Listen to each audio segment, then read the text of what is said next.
এবার প্রাইভেট নিয়মে Malaysia calling visa ও medical চালু।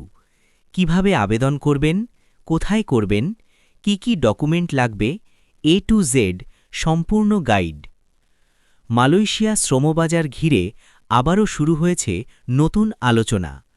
সংশ্লিষ্ট সূত্রে জানা গেছে, এবার প্রাইভেট নিয়মে কলিং ভিসা ও মেডিকেল কার্যক্রম পরিচালিত হবে, অর্থাৎ নির্দিষ্ট নিয়োগকর্তা ও অনুমোদিত রিক্রুটিং এজেন্সির মাধ্যমে সরাসরি প্রসেস সম্পন্ন করতে হবে।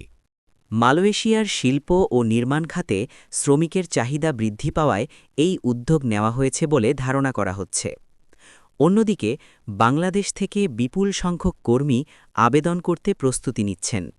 তবে প্রাইভেট নিয়মের কিছু গুরুত্বপূর্ণ দিক রয়েছে, যেগুলো না জানলে বড় ঝুঁকিতে পড়তে পারেন।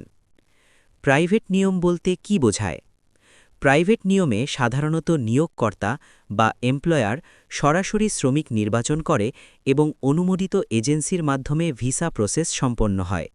এখানে সরকারি লটারি বা কেন্দ্রীয় তালিকার পরিবর্তে নির্দিষ্ট কোম্পানির চাহিদা অনুযায়ী নিয়োগ হয়।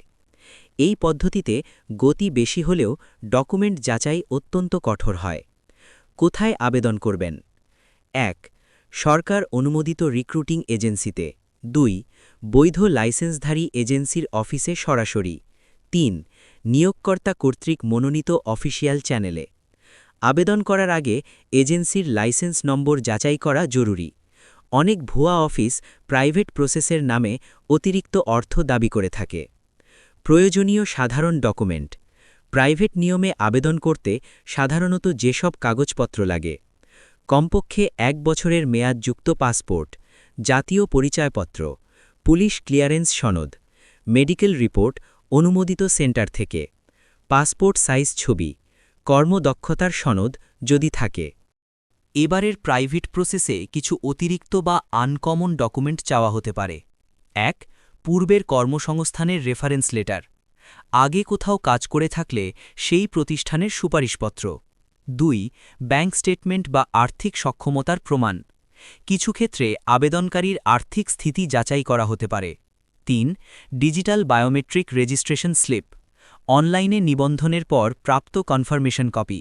৪. Vaccination certificate. বিশেষ করে আন্তর্জাতিক ভ্রমণের ক্ষেত্রে বাধ্যতামূলক হতে পারে। ৫. Skill assessment report. টেকনিক্যাল কাজে গেলে দক্ষতা যাচাই সনদ চাওয়া হতে পারে। মেডিকেল প্রসেসে পরিবর্তন। প্রাইভেট নিয়মে মেডিকেল টেস্ট আরও কঠোরভাবে যাচাই হতে পারে। রিপোর্ট সরাসরি ডিজিটাল সিস্টেমে আপলোড হয়। মেডিকেল পরীক্ষায় সাধারণত অন্তর্ভুক্ত থাকে রক্ত পরীক্ষা, এক্স-রে, ড্রাগ টেস্ট, শারীরিক সক্ষমতা পরীক্ষা। রিপোর্টে সামান্য অসঙ্গতি থাকলেও প্রসেস স্থগিত হতে পারে। প্রাইভেট প্রসেসের নামে অনেক সময় অতিরিক্ত অর্থ দাবি করা হয়। সরকারি নির্ধারিত ফি সম্পর্কে আগে জেনে নেওয়া উচিত। এ টু জেড সমস্ত তথ্য জেনে সঠিক ডকুমেন্ট প্রস্তুত রেখে অনুমোদিত চ্যানেলে আবেদন করাই হবে নিরাপদ পথ। প্রবাসে যাওয়ার স্বপ্ন বাস্তবায়নের আগে প্রতিটি ধাপ বুঝে নেওয়া অত্যন্ত জরুরি।